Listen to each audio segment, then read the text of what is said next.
fascinating night, Monday night. The Wolves, after a poor January by their current standards, win at Oklahoma City. The game was interesting. Their position in the standings continues to be interesting, but maybe the easiest thing to talk about, the first thing we should talk about, is Anthony Edwards taking shots at the refs.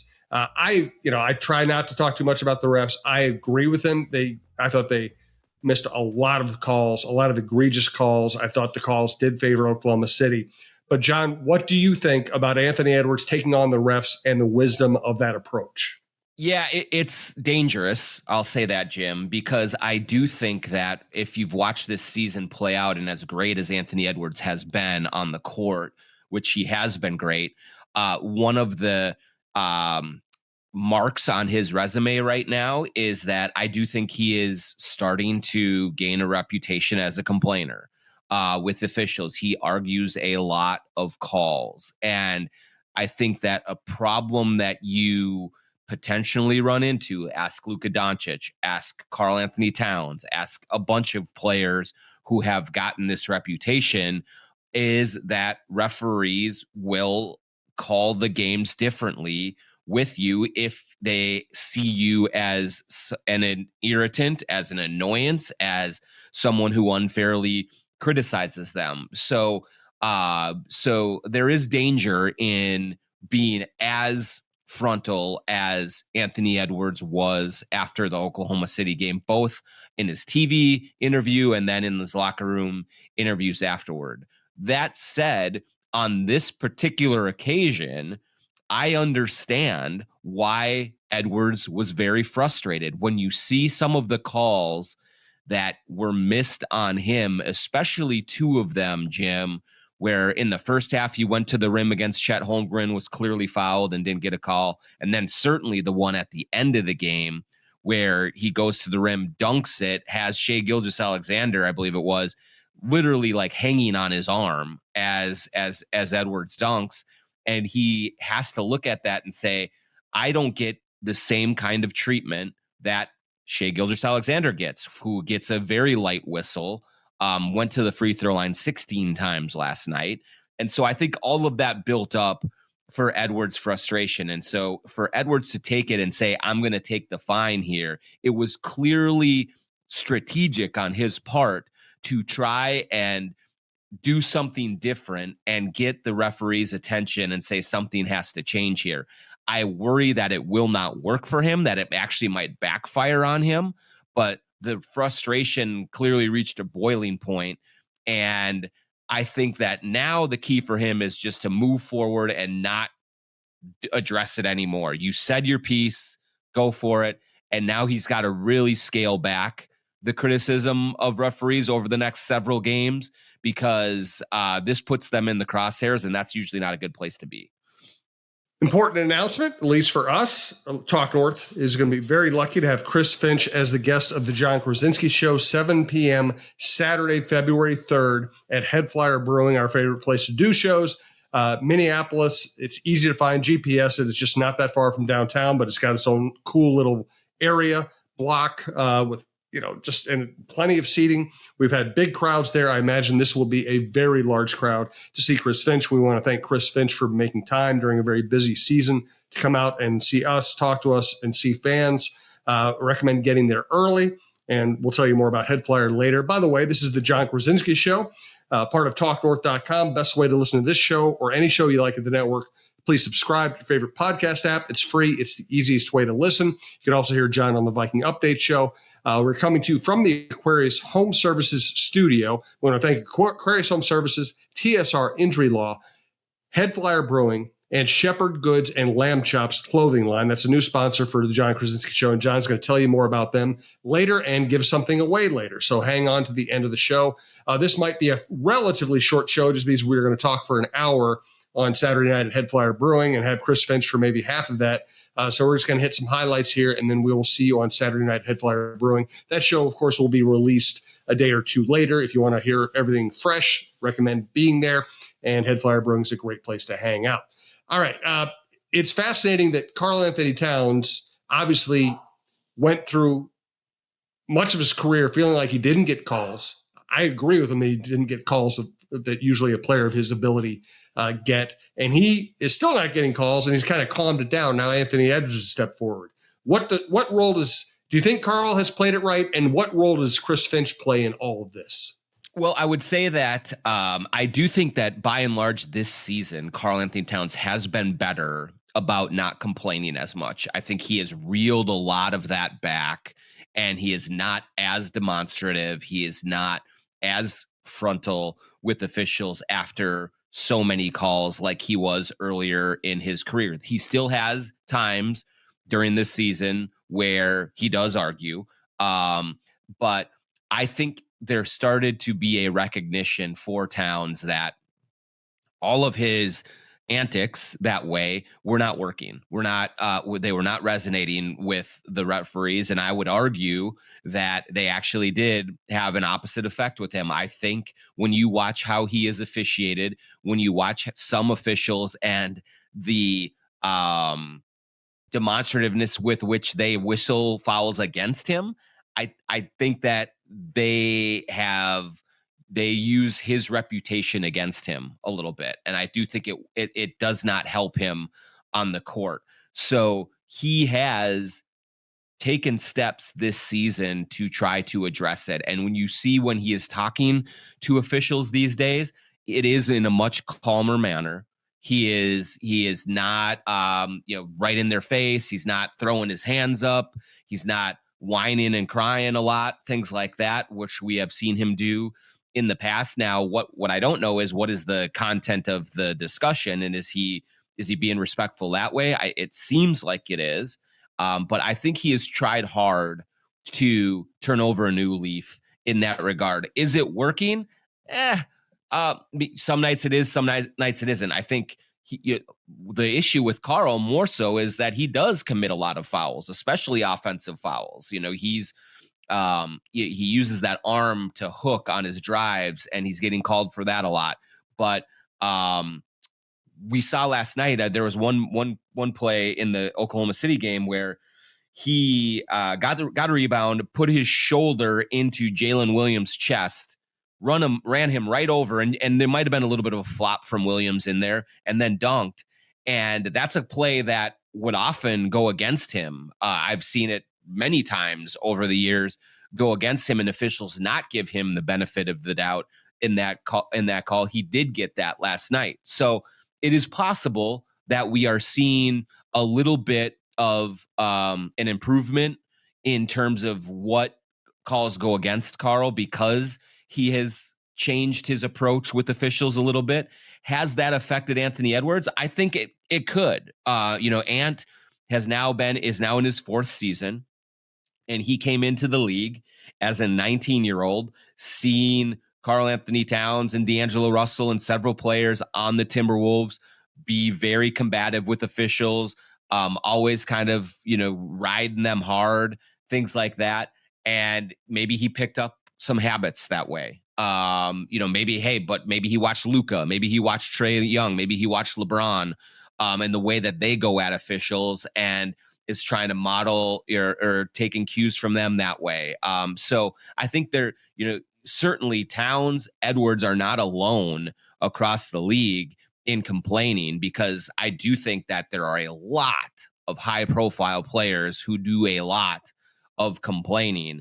But it does seem like, just because I watch Edwards the most and the Timberwolves the most of any team, it just seems like it has gotten to be a lot lately. Again, I understand the frustration. There are fouls that go against him that are just egregious, and or calls that don't go his way that are just egregious. But I don't see this approach being a long-term effective strategy in doing it. Finally, also a long-winded answer, you asked about Finch and what his role is. I think the organization in general has sent in clips to the league, asking for clarifications, asking for them to pay a little bit more attention to some of the calls that they believe have been missed against the Timberwolves. That every team does that. Finch is certainly very active in his conversations with officials. He's picked up plenty of technicals trying to ride for his guys over the last couple of years. And so I think that coming into this season, there was a bit of an effort on Finch's part and on the coaching staff's part to sort of tone down their interactions with the referees, because there was a belief internally that maybe the coaches as well as the players were complaining a little bit too much. I haven't noticed anything over, kind of that's over the top this season. I think they've done a pretty good job of managing that aspect of things. But yeah, overall, when you look at the way that like Shai Gilgeous-Alexander gets called, well, Oklahoma City doesn't complain a lot. And maybe there's correlation between not complaining and getting more calls. And maybe the Timberwolves need to start to look at that a little bit more in that approach. Good stuff. I want to talk more about the Oklahoma City rivalry and how that game transpired on Monday night. We do want to let you know, again, we're coming to you from the Aquarius Home Services Studios. We also want to thank longtime sponsor, TSR Injury Law. We hope to see Steve Terry on Saturday night at Headflyer Brewing. He came to the last show we did, and it was great to see him. Just remember this. If you're ever injured, call 612-TSR-TIME. They will help you. If they can't help you, they'll steer you in the right direction. If they take your case, they will not charge you unless they win your case, and they win a lot of cases. That's why they are such big sponsors. They can afford to sponsor the Timberwolves. They can afford to sponsor this show. They're doing great because they win cases. So 612-TSR-TIME. That's all you really need to remember. Jon, tell us about Headflyer Brewing and your plans for Saturday night. Yeah, super fun. Headflyer Brewing, Northeast Minneapolis, right on Hennepin Avenue, right off of 35W, easy to get to. And one of the many things that we love about Headflyer Brewing is it's got a big open tap room, so we can get a lot of people in for a live show like this. We've done several live shows at Headflyer Brewing. They're always a blast. We've had some great guests over the years, and I think this one could be the best one yet. To have the head coach, Chris Finch, come over on a day off in between home games and join us for a little while for a discussion about the Timberwolves, about the season. We'll get into his background a little bit, and you can hear straight from him right in person. It's going to be really cool. You're going to have some great beers. They have awesome beer, awesome seltzer, and anything you really want from a drink perspective that way. They'll have food trucks there. They'll have, we'll have just a whole gathering of Timberwolves fans to celebrate what a great start to the season has been, and also to talk about some of the things that we've seen over the last week or two that are a little bit concerning as they seem to plateaued a bit right before that OKC game. And I think it's just going to be a great sort of mid-season check-in on the Wolves. And so to have Chris Finch come out, be live, have a great conversation with him. Eventually, we will take questions from the audience. We'll give away prizes. We'll do all the things that we normally do at a great live show. So you don't miss it. Headflyer Brewing, Saturday, February 3rd at 7 p.m. Get there early. Trust me, because I think it's going to be a really big crowd. And if you want to sit closer to the stage, if you want to get a good spot, settle in and just watch some games on TV and wait for the show to start. Should be a great time. Let's clarify the time. Did you say 7 or 7:30? Sorry, I said 7 p.m. on Saturday, February 3rd, 7 p.m. Excellent. Yeah. Good deal. Great. Thanks to Chris in advance, and thanks to Jon for lining up Chris. It'll be a blast. And, of course, our network appreciates Jon's efforts in that regard. Also, we have a new sponsor, Shepherd Goods and Lamb Chops clothing line. Jon's going to tell you about them as well. Yeah, if you guys have been to Target Center or even watched the Wolves on TV, you have seen a couple of guys sitting at courtside. One has crazy dyed hair all of the time, and he is up and getting the crowd going, sometimes getting into players' faces, sometimes talking a little trash, trying to play some mind games with them. That is Jordan Dye. He is the founder and CEO of Shepherd Goods and Lamb Chops Clothing. So oftentimes right next to him is Craig McCall. He wears a hat. He has a beard and glasses. And he is always right in the middle of the action as well. And then Keenan Burton is their creative director. And these guys have had for years now, Shepherd Good and Lamb Chops clothing, and it's awesome clothing. I've had sweatshirts of theirs, I've had t-shirts of theirs and shorts of theirs over the years. Super comfortable, really high quality stuff.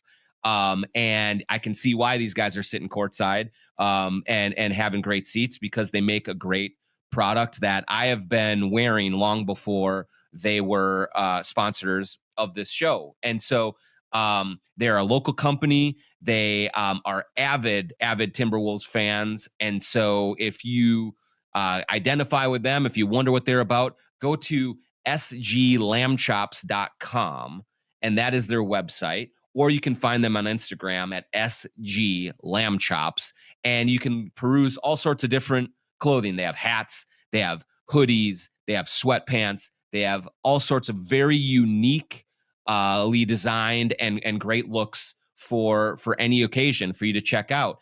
sglambchops.com. Find them on Instagram at sglambchops. Thanks and welcome to the family, guys. Appreciate you joining up. And at the end of this program, we will read a question from the Twitter audience and give away a beanie. So stick around for that. And if your question gets called, we will contact you and they will get you your beanie. You can use the promo code JohnK20 for 20% off your purchase at Shepherd Goods and Lamb Chops. And that's JohnK20 for 20% off. JONK20. Use that promo code, get 20% off anything you buy on the website, sglambchops.com. Excellent. Thank you very much. Thanks to Jon. Thanks to our new sponsors and our longtime sponsors. We do appreciate it. So Oklahoma City and the Wolves vying right now for number one seed in the West, along, of course, the Nuggets and Clippers are closing in. It's going to be a great race. Did I sense a little extra chippiness between these teams, and do you expect that to continue if they face each other in the postseason? Yeah, it was chippy. It was intense, and I just watching that game, on TV, you could feel a playoff-like atmosphere in it, and to have that sort of intensity in a late January game really speaks to two franchises that have been on the outside looking in for the last several years and now fancy themselves as legitimate contenders in the West, as they should. And so when we went into that series, or into that game last night, with Oklahoma City having a 2-1 lead in the series, and the Timberwolves were not playing well over the last 5 games. They had lost to Oklahoma City at home. They lost a big lead in the fourth quarter. They had 2 sort of unconvincing wins on the road, at Washington, at Brooklyn, and then they lose at San Antonio, very disappointing, with another terrible fourth quarter. And so you saw a Timberwolves team, even without Meg Conley, I think, that was playing with a chip on its shoulder, as, having to show that any kind of skepticism that was starting to bubble up around them was not warranted, and that they needed to have a good performance. And that's exactly what you got. Anthony Edwards was great. Rudy Gobert was great. Jaden McDaniels was great. Karl Anthony Towns, Jordan McLaughlin. They played like a desperate team. And it's not often that you get teams playing desperate in late January, especially a team that was 32-14 and still, I think, number 2 in the West at the time. But they went out and said, we have to get back to showing who we are capable of being. And you saw them dominate the glass. You saw them dominate defensively in the fourth quarter of that game, winning at 34-24.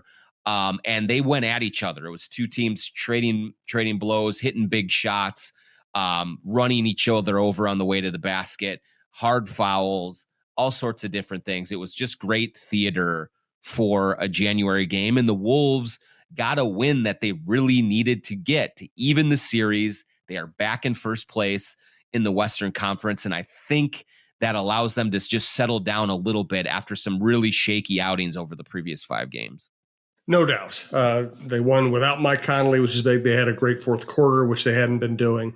And really interesting, too, because they had to get big. Mm-hmm. Productive performances from all their best players. I thought Jaden McDaniels, obviously Ant had a very good fourth quarter. I thought Jaden McDaniels was just exceptional. Yeah, it's a great point, because McDaniels, I think one of the things that has been underwhelming about him so far this season is, he signs the big contract in the offseason. He had the injury at the start of the year, so I think that messed with him a little bit. But one of the frustrations is that I think against lesser competition, McDaniels plays down to the level of competition as much as anyone on the roster. It seems like when they play teams that are not very good, you don't get a great Jaden McDaniels performance very often. And that's what we saw in San Antonio. That's what we saw, in against Charlotte.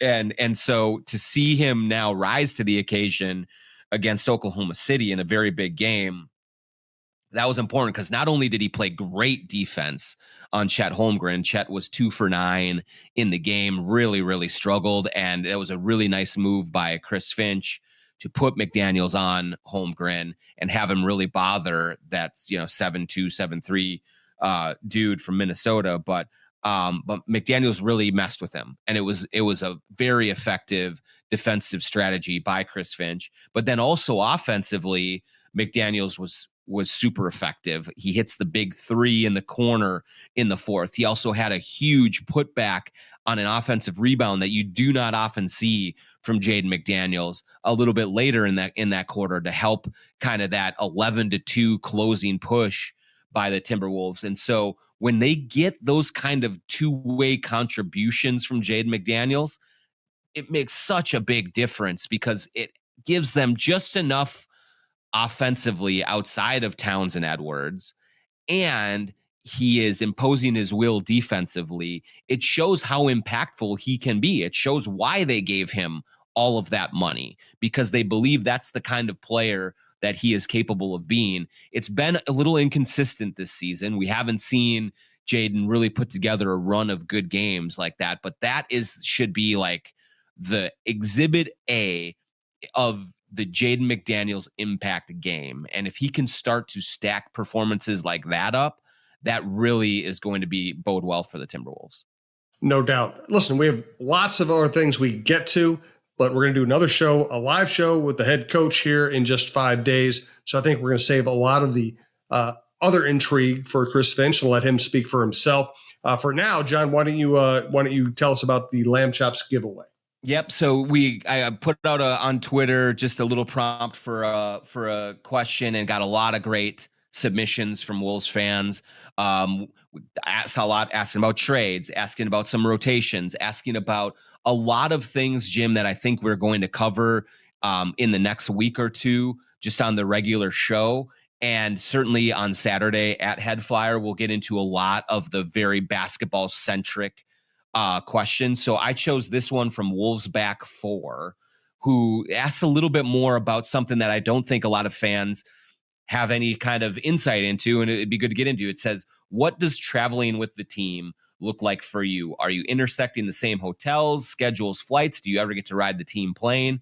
And finally, are you an expert in any particular cities because of the time to explore them on the road? So just last week, I went to Washington and Brooklyn, and I think this is a good little subject to get into because fans don't really realize that media like us, most Bally Sports travels on the team plane. I did sideline reporting for Bally's in those games in Washington and Brooklyn last week, but because I work for an independent media company, The Athletic, the New York Times, I do not travel with the team on the team plane. And trust me, it would be much better or easier if I could, because they get in and out very easily of airports. They leave late at night. They land and get to their hotels, and they stay at 5-star hotels and do all this stuff. It's very, very posh living.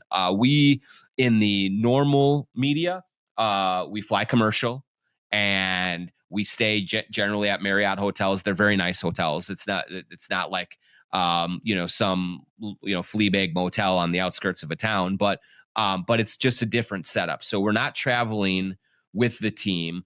We do, though, when we are on the road, I often have occasion to bump into players, coaches, executives, sort of a little more out in the wild, which is kind of nice. When we're at home, I'm home with my family. Players are generally a little bit more homebodies. But when you're out on the road, people kind of get out and about. And so I might grab lunch with a coach, or I might grab dinner with an executive or something, or I might see, one of the players just, out and about if I'm near their hotel, or if I'm out just grabbing a bite or grabbing a drink or something, might be able to bump into them, and kind of having the opportunities for sort of organic, just little interactions. That's really beneficial for reporters to build relationships, to build trust, to have, kind of conversations when there's not a bunch of other media around. The other advantage to traveling on the road is in the visiting locker rooms, there are generally fewer media in the Timberwolves side of things than they are at home. And so you kind of have a little bit more run of the place. And, it's usually me and Chris Hine from the Star Tribune, and then some Bally, if there's a Bally sideline reporter, they're there as well. And it's just a little bit more laid back that way. So it offers, a little more opportunity for more interaction, more conversation. And so I enjoy doing it. I enjoy getting out and about enough to stay connected to the team, but also not too much where I'm missing stuff for the kids and for my wife at home. So that's the strategy. Finally, any particular cities that I enjoy. I love New York. It's my favorite place to go on an expense report, and being able to not have to foot the bill for hotels and a lot of the meals. It's my favorite city in the world. And otherwise, I'm a Midwest guy. I love Denver. I love Milwaukee. I really like Indiana, where I used to live for a couple of years. So those are some of my favorite cities to travel to. But anytime I can get to New York to spend a little bit of time, I try to do it because it's just my favorite place.